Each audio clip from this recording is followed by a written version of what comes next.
साथियों नमस्कार, मैं उपेंद्र यादव, आप सबका इस लाइव प्रोग्राम में स्वागत है। अचानक लाइव आया हूं तो कई लोगों को पता नहीं, क्योंकि मैं बता के आता हूं हमेशा लाइव। ये लाइव बड़ा महत्वपूर्ण है और कल का दिन भी बड़ा महत्वपूर्ण है। धीरे धीरे लोग जुड़ रहे हैं, लोगों को पता चल रहा है कि मैं लाइव आया हूं। साथियों, आप सबको पता है कि मैं लाइव तभी आता हूं जब अत्यंत आवश्यक हो। जबरदस्ती हर समय फालतू तो नहीं आता मैं। आंदोलन पूरा नहीं हुआ, असली जंग कल से स्टार्ट होगी और कल धमाका आपको दिखेगा। कल का इंतजार तो कर ही है, पूरी तैयारी के साथ आ रहा हूं। कल का इंतजार करिए, कल होगा जो धमाका, सबको पता लग जाएगा। जो मुझे अच्छी तरह कई सालों से जानता है तो उसको तो पता है। हो सके तो माननीय मुख्यमंत्री जी से भी मुलाकात हो जाए, मैसेज मैंने पूछा है, कई सबूत वहां तक भी पूछा है। और साथियों, यह लाइव बड़ा महत्वपूर्ण है। 570 लोग मात्र 2 मिनट में जुड़ चुके हैं। सभी लोग इसको ज़्यादा से ज़्यादा शेयर करिए। और मैं महत्वपूर्ण बात आपसे करने आया हूँ कल के आंदोलन को लेकर। कल क्या होने वाला है? कई लोग कह रहे हैं कि एक आंदोलन समाप्त हो गया, हमें निराशा हाथ लगी है, कल भी कुछ नहीं होगा। तो कल क्या होगा यह मैं बताऊंगा। इतना आत्मविश्वास मेरे अंदर है तो सोचिए, कुछ ना कुछ तो कमाल होगा ना। और आपने देखा कि कुछ न कुछ तो होगा। साथियों, एक चीज़ और मैं बता दूं, मैं कल के प्रोग्राम के बारे में और क्या होगा इन भर्तियों का, क्या मांग है हमारी और क्या क्या, इस सब के लिए मैं चर्चा तो करूंगा। लेकिन एक चीज़ मैं आप लोगों को बता रहा हूं। सबसे पहले तो माननीय डॉक्टर किरोड़ीलाल मीणा जी, राज्यसभा सांसद, जितनी कोशिश की उन्होंने की पूरी। वो परम आदरणीय हैं। कोई भी उनके ऊपर उंगली ना उठाए, कोई उनको कुछ गलत ना खाए। उन्होंने पूरा जीवन संघर्ष किया है दूसरों के लिए। हालांकि उन्होंने मेरे 9 साल के संघर्ष पे किसी भजन मंडली के बहकाव में आके उन्होंने कुछ बोल दिया था, इसलिए मैं चुप रहता। तो आप लोग कहते वास्तव में उपेंद्र यादव गलत है, इसलिए जवाब नहीं दे रहा। तो केवल मेरे ऊपर अंगुली उठाई तो मैं जवाब देने आया था, नहीं तो मैं परम सम्मान्य आदरणीय व्यक्ति के खिलाफ नहीं आता, क्योंकि वो बहुत अच्छे इंसान हैं। उन्होंने बहुत संघर्ष किया है। तो साथियों, वो भजन मंडली की वजह से उन्होंने गलत बयान दे दिया। लेकिन शाम होते होते माननीय डॉक्टर साहब ने कह दिया उपेंद्र यादव बच्चा है मेरा, यानी कि शाम आते आते उनको सब समझ में आ गया था कि कुछ लोगों ने उनको गुमराह किया था।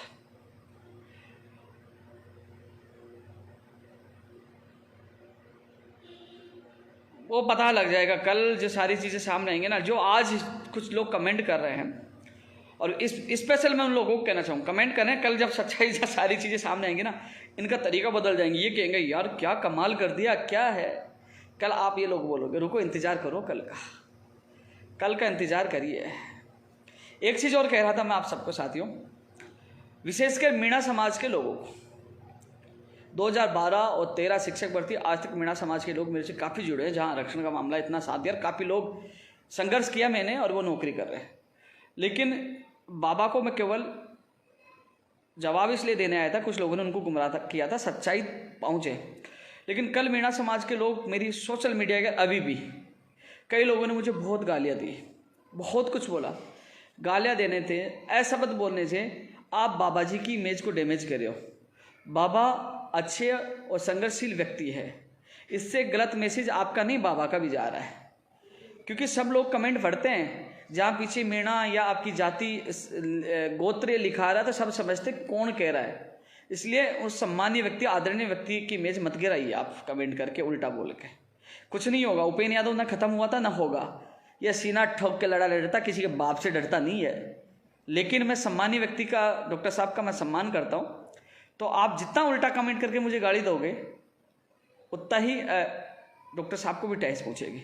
इसलिए ये हरकतें करना बंद कर दीजिए। मैं हमेशा मीणा समाज की इज्जत की, आगे भी करता रहूँगा। मेरे बहुत दोस्त है, और उनको पता है कि मैंने कितना साथ दिया था, वो भी जानते हैं, और आज भी दोस्त है। इसलिए कभी भी किसी सम्मानीय व्यक्ति को टैक्स मत पूछाइए। आपको लग रहा है कि मैंने उनको जवाब दिया, जवाब नहीं देता तो शायद मैं गलत साबित हो जाता। सच और सच्चाई लाना जरूरी था, क्योंकि बाबा को गुमराह किया गया था भजन मंडली के द्वारा। ये चीज़ें तो हो गई। अब एक चीज़ बता दूं, मेडिकल विभाग की जो रेडियोग्राफर, लैब टेक्नीशियन और ईसीजी के ज्वाइनिंग आदेश होने थे, वो अभ्यर्थी मुझे मैसेज कर रहे हैं। आपको घबराने की आवश्यकता नहीं है। जो उस दिन सीएमओ में मीटिंग की थी, अधिकारियों ने लापरवाही की है, उनकी क्लास अब लग जाएगी। हो सके तो आज और कल कभी भी, क्योंकि मैंने मैसेज छोड़ा है, जो SI रीट और जैन भर्ती को लेकर माननीय मुख्यमंत्री जी से मेरी मुलाकात हो सकती है। उस मुलाकात के दौरान चाहे प्रयोगशाला सहायक हो, चाहे 2012 भर्ती हो, चाहे आपकी मेडिकल की भर्तियाँ हो, चाहे वो 14% स्कूल व्याख्याता हो, जो तमाम जो मुद्दे हैं, चाहे पंचायत राज LDC हो, वो माननीय मुख्यमंत्री जी के सामने मैं रखूंगा तमाम मुद्दों को लेकर जो हमारे समझौते हुए। मुलाकात होने की पूरी संभावना आज और कल में कभी मुलाकात हो सकती है।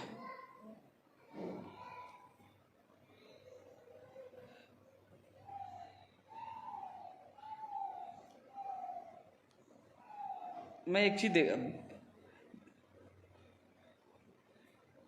भैया, मैं कोई जातिवादी वाली बात नहीं बोला, मैं सम्मान करता हूं।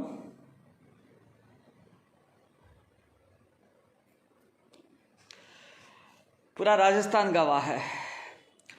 एक चीज और बता रहा था साथियों, कल सुबह 10 बजे शहीद स्मारक आप सभी को पहुंचना है। साथियों, कल की मैं घटना बता दूं। कल पवन कुमार शर्मा, जो 6 अभ्यर्थियों में शामिल है, भाबरू पाउटा के पास उनका निवासी है। पवन कुमार शर्मा वो व्यक्ति है जिन्होंने नीमराना कमला देवी, जो मांडल में परीक्षा केंद्र, उन्होंने आवाज उठाई कि परीक्षा का पेपर लेट क्यों पूछा और ओमार सीट क्यों भराई जा रही है, नकल क्यों करवाई जा रही है। साथियों, उनके खिलाफ मुकदमा दर्ज किया राजकार्यवाद का। साथियों, कल मेरी जब बात हुई, उनकी माताजी, उनके पिताजी, उनकी माताजी रोने लग गई और उस लड़के की मानसिक स्थिति खराब है इस समय, वो डिप्रेशन में है। उनकी माताजी फूट फूट के रोने लग गई, बेटा मेरे बच्चे को बचा लो। साथियों, इतना दुख हुआ। मैंने उनके परिजनों को बुलाया है कल। क्या उनकी गलती थी कि प्रदेश के तमाम बेरोजगारों की आवाज उस व्यक्ति ने बुलंद की? आज उसके राजकार्य का मुकदमा दर्ज करके उसका भविष्य खराब कर दिया और वो अवसाद में उनके माता पिता रो रहे हैं। मेरे फोन में, क्योंकि मुझे पता है काफी लोग गाली गलौज कहते हैं, ऑटोमेटिक जो रिकॉर्डिंग है वो रिकॉर्डिंग है, लेकिन मैं किसी भावनाओं को टेस्ट नहीं पूछा सकता, इसलिए मैंने वो वायरल नहीं की। लेकिन वो माता, अरे आपकी माता, उनकी माता मेरी माता समान है, वो रो रही थी कि मेरे बच्चे को बचा लो, अवसाद में है, उनका करियर खराब कर दिया, 2 बच्चियां भी है। क्या साथियों, उनका मुकदमा वापस नहीं होना चाहिए? क्या वो आतंकवादी है? साथियों, उनका मुकदमा वापस होना चाहिए। इसके लिए कल हम जी जान लगाएंगे। उस माँ के आंसू हम सबको मिलकर रोकने होंगे। उस माता पिता के आंसुओं का हम लोगों को जवाब लेना होगा, उनके मुकदमे हटाने का। मैंने वादा किया, मैं आपका बेटा हूं। पवन नहीं, उपेंद्र यादव भी आपका बेटा है, वो न्याय दिलाएगा। इसलिए साथियों, कंप्यूटर भर्ती वाले कमेंट आ रहे हैं, भाई मैं तुम्हारा साथ दूंगा पूरा। जो लोग कमेंट करते रहे, तुम्हारी बोलती मैं बंद काम करके दूंगा, कोई फर्क नहीं पड़ता, न डरता। कई लोगों के फोन आ रहे हैं कि ट्विटर पे कई लोगों ने गलत कमेंट किया किसी के बेखौफ से, मैंने उनको ब्लॉक करवा दिया। तो कहने भाई साहब प्लीज हमें ब्लॉक से अनब्लॉक कर दीजिए क्योंकि राजस्थान के लाखों लोग मेरे साथ हैं और जो बेवकूफ़ है ना, जो अराजक तत्व है, उनका काम यह है कि वो सवाल उठाए। साथियों, कल आप सभी को ज़्यादा संख्या में सुबह 10 बजे शहीद स्मारक पहुंचना है। मैं वहां सबसे पहले पहुंच जाऊंगा। अब आप सबसे अभी 1900 लोग देख रहे हैं, ज्यादा शेयर करिए। मैं एक चीज बता दूं आपको, धरना वहां चला 30, 1, 2, 3। शिक्षा मंत्री जी का क्या बयान आया कि यह धरना बीजेपी वालों का है। क्या कहा? यह धरना बीजेपी वालों का है। तो वहां बेरोजगार बैठे थे, उनकी मेहनत का क्या हुआ? वो धरना तो बीजेपी वालों को बता दिया मंत्री जी ने। यदि मैं भी वहां बैठ जाता तो यही कहते ये तो धरना बीजेपी का है। अब समझ में आया क्या आप लोगों के उपेंद्र यादव क्यों नहीं गया? उपेंद्र यादव कल सवाल पूछेगा शिक्षा मंत्री गोविंद सिंह डोटासरा जी से, आप बता दीजिए धरना किसका है, ये बेरोजगारों का, आप जवाब दीजिए। कल पूछूंगा ये सवाल। आपने कल तो कह दिया कि वो बीजेपी वालों का है, अब आप 5 तारीख को बताइए वो धरना किसका है। मैं भी वहां जाता तो यही कहते ये तो बीजेपी वालों का धरना है। और सबसे बड़ी बात, उस भजन मंडली के साथ बुरा हुआ, बाबा ने तो धरना स्थगित चले गए और जो लंबी लंबी फेंक रहे थे कि जान दे देंगे, ये कर देंगे, ये कर देंगे। भाई तुम क्यों भगे? बाबा क्या तुम तो बैठे रहते, दम होता तो, लेकिन तुम पतली गले से निकल गए कि दम नहीं था तुम में। दम हम दिखाएंगे, दम क्या होता है। गुमराह करने से कुछ नहीं होगा। आप लोगों ने क्या गुमराह किया, वहां फोटो खिंचवा कर क्या हम उपेंद्र यादव के पास गए, हमने एक व्यक्ति ने फोन नहीं किया मुझे कि धरना स्थल पे ये जो फेंक रहे थे ना लंबी लंबी, क्योंकि उनकी दुकान बंद हो जाती मैं आता था। लेकिन मैं इसलिए नहीं आया इनके पास क्योंकि बेईमान लोगों के बीच में मैं नहीं जाता। बाबा की मैं इज्जत करता हूँ, लेकिन इन बाबा के साथ जो भजन मंडली वो चोर थी, पास मैं आना नहीं चाहता, इसलिए नहीं गया। और मैं वहां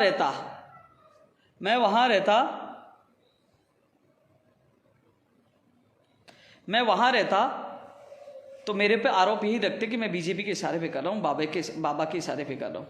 मैं मेरे प्रदेश के बेरोजगारों के सपनों को कैसे बिकने दूंगा। उनका आंदोलन जिंदा रखना चाहता था, जो 20 तारीख को शुरू किया, 22 को किया, 30 को किया और वापस 5 को कर रहा हूं। बैठा नहीं हूं, लड़ूंगा। उन बहनों के आंसुओं के लिए लड़ूंगा, उन 6 लोग भाइयों गिरफ्तार उनके लिए लड़ूंगा, तिलक पीजी कॉलेज के लड़ूंगा।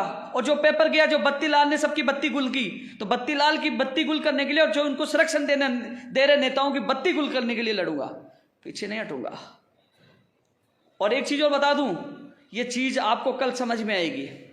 आप सबसे मेरा निवेदन है कि जो और भी भर्ती के लोग कमेंट कर रहे हैं, आपको भी कल आना चाहिए। कल माननीय मुख्यमंत्री जी से मुलाकात हो सकती है, आज भी हो सकती है।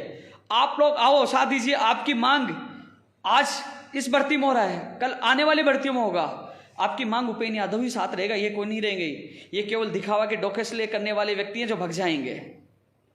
आपके साथ पहले भी उपेंद्र यादव था, आज भी उपेंद्र यादव है, कल भी उपेंद्र यादव रहेगा। चाहे उपेंद्र यादव को जेल में डालो, चाहे गोली मारो, पीछे नहीं हटेगा। उस दिन भी कहा था जेल में जाऊंगा, बाहर आऊंगा और फिर लड़ूंगा, और बाहर आया और आते ही ऐलान कर दिया कि मैं फिर लड़ूंगा। साथियों, आप सबसे यही कहना चाहूंगा, कल का दिन बड़ा महत्वपूर्ण है, आपको हताश होने की आवश्यकता नहीं है। 20 तारीख और 22 तारीख को हम गए क्योंकि हमारे काफी साथी एग्जाम दे रहे थे। 30 तारीख को मुझे नजरबंद कर दिया गया। साथियों, इतने हितैषी ये कह रहे ना, तो ये लोग सारे लोग मेरे घर के बाहर आ सकते थे बचाने के लिए, या थाने पहुंचते, नहीं आए। लेकिन साथियों, कई लोग इनको कहा कि मैं वहां नहीं गया। भाई अचानक मैं 100 लोगों में क्या करूंगा, पूरी प्लानिंग। अब कल संख्या आएगी, हम पूरी प्लानिंग के साथ लड़ाई लड़ेंगे। और इतने दिन मैंने क्यों लिया, इतने दिन कुछ सबूत जुटाने के लिए समय लिया मैंने, क्योंकि मैं मैदान में लड़ाई लड़ने जाऊंगा तो मजबूती से जाऊंगा, पूरे सबूतों के साथ जाऊंगा, इसलिए मैंने समय लिया। और मैं आज कह रहा हूं, सुन लीजिए, माननीय मुख्यमंत्री जी बुलाएंगे वार्ता के लिए, आज नहीं तो कल। मैंने बात पूछा, ये कुछ सबूत पूछा है, और यदि माननीय मुख्यमंत्री जी भी नहीं बुलाते हैं तो राजस्थान में नहीं, पूरे देश में धमाका होगा, पूरे देश में धमाका होगा। इसलिए सभी से मेरा निवेदन है, कल सुबह 10 बजे शहीद स्मारक, 10 बजे मैं पहुंच जाऊंगा, आप लोग पहुंचो। 10 बजे मैं आपको मौजूद वहां मिलूंगा, 10 बजे। और कई लोग अफवाह फैला रहे ना कि उपेंद्र यादव को कल गिरफ्तार कर लेंगे। रोज रोज गिरफ्तार नहीं कर सकते हैं, उनको एहसास हो गया था कि गिरफ्तार किया तो पूरे देश में हल्ला मच गया, अब गिरफ्तार नहीं करेंगे। और एक सवाल हो रहा है कि मेरे पास रीट वाले भी फोन आ रहे हैं, मेरे पास एसआई वालों के फोन आ रहे हैं, मेरे पास जैन भर्ती वाले के फोन आ रहे हैं, वो कह रहे हैं कि रद्द होना चाहिए। कई लोग ऐसे कह रहे हैं कि भैया हमारा अच्छा पेपर हुआ, हमने बड़ी मेहनत की, हमारे बहुत नंबर आ रहे हैं, 130-35 नंबर आ रहे हैं, आप हमारे भविष्य के साथ मत खेलिए। तो मैं सबको कहना चाहूंगा कि हम सीबीआई से जांच की मांग कर, और सीबीआई जांच करेगी, यदि जांच में पाया जाएगा कि वास्तव में गड़बड़ियां हुई है, जो हम सबूत देंगे, पेपर हजारों लाखों लोगों तक फैला है, गया है, तो साथियों तभी पेपर रद्द होगा। और यदि जांच में कुछ नहीं पाया गया तो पेपर रद्द नहीं होगा। इसलिए जो लोग कह रहे हैं उनको घबराने की आवश्यकता नहीं है, गड़बड़ी होगी तो पेपर रद्द होगा, अन्यथा नहीं होगा। और रही बात, एक चीज बता दूं, जब हजारों लाखों की संख्या में पेपर आउट हो जाएगा तो आपको 133 और 35 को आप कुछ नहीं कर पाओगे, धरे के धरे रह जाएंगे। इसलिए सीबीआई से जांच होना अत्यंत आवश्यक है कि पेपर कहां कहां तक गया, उनको संरक्षण देने वाले कौन कौन है, और भविष्य में सख्त कानून बने, भविष्य में सख्त गैर जमानती कानून बने। उन स्कूलों की मान्यता रद्द की जाए जिन स्कूलों का नाम आ रहा है, उन कर्मचारियों को बर्खास्त किया जाए। सारी चीजों के लिए कल हम सब लड़ेंगे। और जो लोग आवाज उठाते हैं कि आप लोग राजनीति कर रहे हैं, तुम्हारे जैसे घर दुबके नहीं है, सीना ठोक के लड़ते, तुम में दम हो तो लड़के दिखाओ सरकारों से। यहां तो जेल जाके सामने आ जाता हूं, तुम लोग ऐसे घुस जाओ या दिखाई नहीं दो, तुम चमचागिरी बंद करो, मुझे पता है किसकी चमचागिरी कर रहे हो, तुम्हारी और उनकी चमचागिरी बंद कर दूंगा थोड़े दिनों में, ध्यान रखना आप लोग। और उपेंद्र यादव ने जो अब इतने आत्मविश्वास के साथ बोल रहा है ना, तो सोच लीजिए कुछ ना कुछ दम तो है, और दम का और वो ताकत मैं कल दिखाऊंगा। सभी से मैं निवेदन कर रहा हूं, घबराने की आवश्यकता नहीं है। पुलिस प्रशासन से मैं खुद जाकर परमिशन लेके आऊं। कल मुझे स्पष्ट कहा है कि आप शहीद स्मारक कर लेना, और मैं सुबह 10 बजे ही पहुंच जाऊंगा, पौने 10 बजे ही पहुंच जाऊंगा बोलो। इसलिए कल सुबह आपको ज्यादा से ज्यादा संख्या में आप पहुंचो। यह लड़ाई राजस्थान के तमाम बेरोजगारों की है। पटवारी की एग्जाम होगी, कंप्यूटर की होगी, first grade, second grade, third grade की भर्तियों की एग्जाम होगी, तमाम भर्तियों की, पीटीआई की होगी, तो उससे पहले कानून की सख्त आवश्यकता है। और एक चीज और बता दूं, 19,000 पदों की जो हम मांग करें उनकी भी घोषणा जल्द होगी। मैंने 2 दिन के पहले लाइव में सुबह ही बता दिया था, और शाम को मंत्री जी ने 29,000 की घोषणा भी कर दी, जिसमें 10,453 कंप्यूटर के है। मेरा कनेक्शन मत जोड़ना। इन अपवादों और अराजक तत्वों ने 1 साल पहले की फोटो वायरल करके कह रहे उपेंद्र यादव ने शिक्षा मंत्री जी को बधाई का एक पोस्टर लगाया। उनको आप उनके हेयर स्टाइल, आज के हेयर स्टाइल तो देख लीजिए। वो पोस्टर मैंने नहीं लगाया, वो पोस्टर सेकंड ग्रेड भर्ती 2018 के जो 9,000 पदों की ज्वाइनिंग आदेश हुए थे, तो उन अभ्यर्थियों ने मेरा भी धन्यवाद दिया था, मेरी फोटो थी, और मंत्री जी को धन्यवाद देके वो पोस्टर लगा के आए थे उनके घर पर, और उस फोटो को वायरल करके कह रहे थे देख मिले हुए। और सच्चाई जानना चाहते हो ना, जिस भजन मंडली का जो सरदार है वो मेरे ऑफिस आया था, माफी भी मांगी और मुझे धन्यवाद भी देके गया था कि मेरा रीट में सिलेक्शन हुआ, आपका आभार, आपकी वजह से सरकार ने रीट भर्ती की। वो फोटो भी मैं आप लोगों को भेज दूंगा। जो सुबह मुझे गाली देता है और शाम को मेरे ऑफिस आके माफी मांगता है, वो फोटो आपके सामने आ जाएगी। सच्चाई आपको पता लग जाएगी कि ये कितने बड़े धोखेबाज हैं। जल्दी मैं ट्वीट कर दूंगा वो फोटो भी। सत्य को कोई पराजित नहीं कर सकता। सही कहा, सही कहा मेरे भाई। सही बात। आपने देखा होगा, साथ ही इस आंदोलन को जिंदा रखने के लिए, आपके सपनों को जिंदा रखने के लिए मैं हर रणनीति से काम कर रहा हूं। 2 मिनट में हमारा आंदोलन खत्म हो जाता बीजेपी का बताकर। आप लोगों को अब समझ में आ गया होगा कि मंत्री जी ने क्या बयान दिया, ये तो बीजेपी का आंदोलन है। जबकि वो 3-4 दिन से जो बेरोजगार बैठे थे, उनकी मेहनत का क्या हुआ सोचिए आप। उनको भी बीजेपी का बना दिया। मैं बैठा रहता तो मुझे बीजेपी का बना देते। अरे कल कह तो सकेंगे, आप बताइए ये बेरोजगारों का आंदोलन है, अब जवाब दीजिए। दूसरी बात, सही रणनीति से, प्लानिंग से जीता जा सकता है। मैं बाबा के खिलाफ आज भी नहीं, सम्मान आज भी करता हूं, कल भी करता रहूंगा, लेकिन सही रणनीति से। यार ये लोग क्या करते हैं, इनके पास ये क्या हुआ कि बाबा आ गए, बाबा के साथ लोग थे, और ये भी वहां फोटो वीडियो बनाने में इनका थोड़ा टाइम पास हो गया। इसमें दम होता था करते, बाबा के जाने के बाद इनमें दम होता, बैठते। वहां 50 लोग बचे थे जब बाबा अंतिम समय थे, वहां 50 लोग बैठे थे। आंदोलन 50 से नहीं होता है। सत्य में विजयते। इसलिए तमाम साथियों से हैं, 2400 लोग अब लाइव देख रहे हैं, उनसे मेरा निवेदन है आप इसको ज़्यादा ज़्यादा शेयर करिए, फेसबुक, व्हाट्सएप, सब जगह करिए। और लड़ाई बड़ी महत्वपूर्ण है, और इस लड़ाई को हम सब मिलकर जीतेंगे, सब मिलकर जीतेंगे, और कल अच्छा होगा। लोग कह रहे हैं पोस्ट बढ़ाने की मांग। भैया नई भर्ती की भी घोषणा कराना है, कई लोग अभ्यर्थी हैं जो तैयारी कर रहे हैं, उनका भला करना मुझे, और आप पोस्ट बढ़ाने की मांग कर रहे हो, तो एक बार जांच होगी। जांच में ये लगता है भर्ती रद्द हो गई, तो जांच में फिर पोस्ट बढ़ाने की कैसी मांग कर लूँ मैं। और यदि जांच में, हाँ एक चीज़ जरूर कर सकता हूँ मैं, कि जांच में जब मान लो कुछ गड़बड़ी नहीं होती, तब मैं उस शर्त में आपकी बढ़ा देंगे मांग कर सकता हूँ, पहले नहीं कर सकता। भैया पहले जांच में कुछ गड़बड़ी रद्द होगी तो फिर कैसे बढ़ेगी। मैं दोगला स्टैंड नहीं ले सकता अभी। तो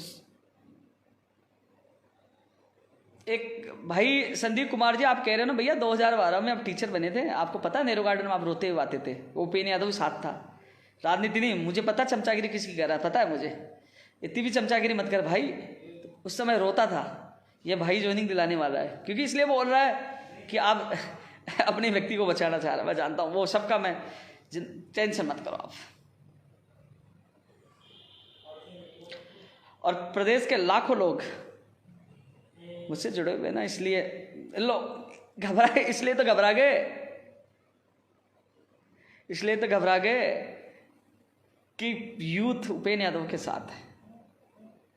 9 साल संघर्ष किया है, जेल गया, लाठियां खाई, कभी पीछे नहीं हटा। और इतने लोग क्या बोले, इनकी प्लानिंग थी बोलोगे, और इतनी पुलिस प्लानिंग करके आएगी, वाह यार, इतना बड़ा हो गया कि मैं प्लानिंग करके पुलिस को कहूँगा गिरफ्तार कर लो, वाह यार। इसके मतलब मैं बीजेपी सरकार में जब गिरफ्तार होता मैं प्लानिंग से गिरफ्तार होता था, और ये गिरफ्तार हो तो प्लानिंग नहीं होती। यार कितना बेवकूफ़ बनाती है लोग। और सच्चाई आप लोगों के सामने आगे कैसे बग गए, बाबा के जाते ये लोग कैसे बग गए, क्यों धरने पे नहीं बैठे आर पार की लड़ाई करने वाले, दम नहीं है इनमें। ये पहले स्कूल व्याख्याता भर्ती में भी उनके साथ खिलवाड़ किया, जो लोग तैयारी कर रहे थे उनको धरने में बिठा दिया, फिर लास्ट में रात को समझौता करके आ गए थे। ऐसे लोगों को बेखौफ नहीं आए आप लोग कि सच्चाई का जो साथ देने वाला पहचानो। सभी साथियों से मैं निवेदन करना चाहूँगा कि जो हम पेपर लीक की सीबीआई से जांच मांग कर रहे हैं, डमी अभ्यर्थी की मांग कर रहे हैं, जो खुला पेपर है उसकी मांग कर रहे हैं, 6 लोगों मुकदमे दर्ज है उनको न्याय मिले, सख्त कानून में तमाम मांगों के लिए कर रहे हैं। और मैं पहली मांग मेरी पंचायत इसके एसआई भर्ती और रीट को लेकर ही थी। कई लोग कह रहे रीट का मामला दबेगा, रीट का मामला नहीं दबने दूंगा, एसआई का भी नहीं दबने दूंगा, कि एसआई वाले कह रहे रीट की वजह नहीं, मामले दोनों समान है मेरे लिए, दोनों का मामला उठेगा। लेकिन जो जेएन भर्ती के अभ्यर्थी कह रहे हैं कि कम से कम हमारी जांच की मांग तो कर दीजिए, तो जेएन भर्ती के अभ्यर्थी हाँ मैं तुम्हारी जांच की मांग करूंगा। कई लोग कह रहे हैं कि हमारे साथ गलत होगा, भैया जांच से किसी को गलत नहीं होगा, जांच में दूध का दूध और पानी का पानी हो जाएगा, जो गलत होगा तो वो रद्द होगी और नहीं होगा तो नहीं होगी, इसलिए घबराने की आवश्यकता नहीं, जांच में किसी को नुकसान नहीं। तो जेएन भर्ती एसआई और रीट की सीबीआई से जांच हो, और सख्त चीज़ों के लिए, सब चीज़ों के लिए हम सब मेहनत कर रहे हैं। आप सभी से निवेदन करूंगा कि ये लड़ाई बड़ी महत्वपूर्ण है और इस लड़ाई को हम जीतेंगे, लेकिन इसकी गूंज पूरे देश तक होगी, क्योंकि सच्चाई के आधार पर लड़ाई लड़ी गई, उसको कोई भी हरा नहीं सकता। हालांकि एक चीज़ और बता दूं, कई चीज़ें मेरे पास ऐसी हैं वो समय आने पर मैं लेके आऊँगा, और आप सबसे मेरा निवेदन यही है, सब सुबह 10 बजे शहीद स्मारक ज़्यादा से ज़्यादा संख्या में आप पहुँचो। और जो लंबित भर्ती वाले हैं, जो नई भर्ती वाले हैं, आप घबराए नहीं। जो आपकी भर्तियों के लिए सरकार से समझौता किया था, माननीय मुख्यमंत्री जी से मुलाकात होगी तो वो समझौते की मांगों को याद दिलाऊंगा और आपकी बात मजबूती से रखूंगा, और घबराने की आवश्यकता नहीं। आपका भाई पहले भी साथ था, आज भी है। मैं सुबह निकलता हूँ तो बेरोजगार मेरे दिमाग में होता है कि ये भर्तियाँ इनकी करवानी, और शाम को वही होता है। मैं कभी भी किसी भी और राजनीतिक मामलों में नहीं जाता, आप बेरोजगारों की नौकरियों के अलावा, क्योंकि मुझे पता है कि एक परिवार में एक व्यक्ति के साथ उनके माता पिता के सपने भी जुड़े होते हैं। तो इसलिए कहना चाहूँगा टेक्निकल हेल्पर वालों, मैं बिजी था, फ्री हो जाऊँगा कल के बाद। तो कल तो फिर कैसे कह दूँ, कल तो बड़ा कांड है, कल क्या हो, लेकिन आप सबकी मांग मैं उठाऊँगा। बिल्कुल स्कूल व्याख्याता वाला 14% वाले लगातार साथ थे, मुझे पता है। मैं आपकी माननीय मुख्यमंत्री से मुलाकात होगी, बात रखूँगा। लेकिन न्यू पीटीआई वाले, 2012 वाले, तमाम अभ्यर्थियों से निवेदन है कि कल आप सबको भी आना है, आप सबको भी साथ देना है। मेरे प्रदेश के युवाओं के सपनों को बचाना है, फर्जीवाड़े के खिलाफ कानून बनाना है, उन बहनों के आंसुओं को बदला लेना है, और उन 6 अभ्यर्थियों के मुकदमे हटवाने हैं, जिनकी मान्यता रद्द करवाने और बर्खास्त करवाना है लिप्त कर्मचारियों को। और इतने बड़ी चीज है कि हम सब मिलकर इस लड़ाई को लड़ेंगे और जीतेंगे। इसलिए सभी से मेरा निवेदन है, कल सभी लोग, क्योंकि कल आप लोग आओगे तो आपकी मांग भी जब माननीय मुख्यमंत्री से मिलूंगा तो मैं उठाऊंगा, उठाता आया हूं। कई लोगों को न्याय मिला, आपको भी न्याय मिलेगा। इसलिए सभी से मेरा निवेदन है, इस मेरे लाइव को ज्यादा से ज्यादा सब जगह शेयर करिए, और कल सुबह 10 बजे शहीद स्मारक पोलो विक्ट्री यानी सिंधी कैंप गवर्नमेंट हॉस्टल के पास वही स्थान है जहां 20 और 22 तारीख को इकट्ठे होते हैं, और वहां से बड़ा आंदोलन होगा। आप लोग पूछिए, मैं 9:45 बजे पूछ जाऊंगा। जो लोग गलतफहमियां कर रहे हैं कि आपको सुबह गिरफ्तार कर लेंगे, कोई गिरफ्तार नहीं होंगे। खुद पुलिस प्रशासन से मिलकर मैं परमिशन लेके आऊँ कि पहले वाली हरकत नहीं होनी चाहिए। उन्होंने कहा कि आप शांतिपूर्वक कर सकते हो, तो हम शांतिपूर्वक कल हमारा आंदोलन करेंगे। इसलिए सभी लोगों से मेरा निवेदन है, कल का दिन, क्योंकि बार 3-4 दिन चले, संख्या आपकी थी नहीं, कल का दिन आप लोगों के लिए महत्वपूर्ण है। कल जितनी ताकत दिखानी है, जितनी लड़ूंगा मैं, तुम तो साथ रहो, जितनी ताकत दिखानी है आप ताकत के साथ पूछिए। ये लड़ाई हम जीतेंगे, ये लड़ाई हमने शुरू की थी और जीत के साथ खत्म भी हम करेंगे। हम भागेंगे नहीं, हम डरेंगे नहीं, क्योंकि सरकार तक बात भी पूछेगी, सरकार को हमारी मांगे भी सुननी पड़ेंगी। आप देख लीजिए, इसका परिणाम आपको कल पता लग जाएगा। आपसे मैं ये निवेदन करूंगा लास्ट में, जहां पेपर के जो सील खुली है वो भी हम शिकायत करेंगे कि जहां पेपर जो केंद्र अधीक्षक इंडोन वाले ने दी है, वो लेटर दिया है, साफ लिखा, वो भी मुझे पता है, सारी चीजें मुझे पता है। जिन अभ्यर्थियों के पास जो सबूत है वो लेके जरूर पूछें। सभी भाइयों से और सभी बहनों से मेरा निवेदन है कि कल का आंदोलन शुद्ध पीड़ित बेरोजगारों का है। कल शिक्षा मंत्री गोविंद सिंह डोटासरा जी से पहुंचेंगे कि ये आंदोलन बता दीजिए, ये बीजेपी का थोड़ी है, ये शुद्ध बेरोजगारों का, आप जवाब दीजिए। अब उनके पास कोई बहाना नहीं होगा, क्योंकि ये पीड़ित बेरोजगारों का होगा। पहले तो आपने जहां बेरोजगार बैठे हैं उनके लिए कह दिया कि वो आंदोलन तो बीजेपी का था, लेकिन कल शुद्ध बेरोजगारों का आंदोलन है, उसको दबा नहीं पाओगे, उनके पास कोई बहाना नहीं होगा। साथियों, इसलिए आप सबसे मेरा निवेदन है, कल का दिन बड़ा महत्वपूर्ण है, आप सब लोग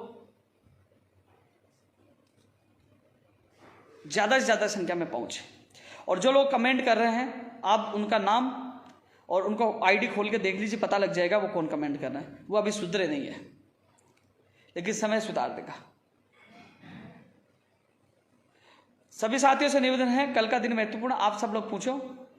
और 2012 वाले कई लोग कमेंट कर रहे हैं, जिनका काम हो वो मुझे भूल थोड़े सकते हैं, क्योंकि इनके दिल में रहता हूं, क्योंकि 9 साल से संघर्ष किया, ईमानदारी से लड़ा है, और दबंग तरीके से हम लड़ाई लड़ते हैं, किसी के बाप से डरते नहीं, कोई कितनी धमकी दे रहे, लड़ेंगे और जीतेंगे, और ये लड़ाई सच्चाई की है और इसमें जीत हमारी होगी। धन्यवाद जगदीश भाई। सभी साथियों से निवेदन है, कल ज्यादा से ज्यादा संख्या में, जिसकी और भी अन्य वर्तीय जो लोग हैं वो भी आइए, इस लड़ाई में साथ दे। आपका साथ मैं मरते दम तक दूंगा, पूरा साथ दूंगा। सभी से एक बार फिर ये निवेदन है, सभी ग्रुपों में ये लाइव का वीडियो जाना चाहिए, और कल ज्यादा से ज्यादा संख्या में सुबह 10 बजे आप लोगों को आना है। धन्यवाद। जय हिंद, जय भारत।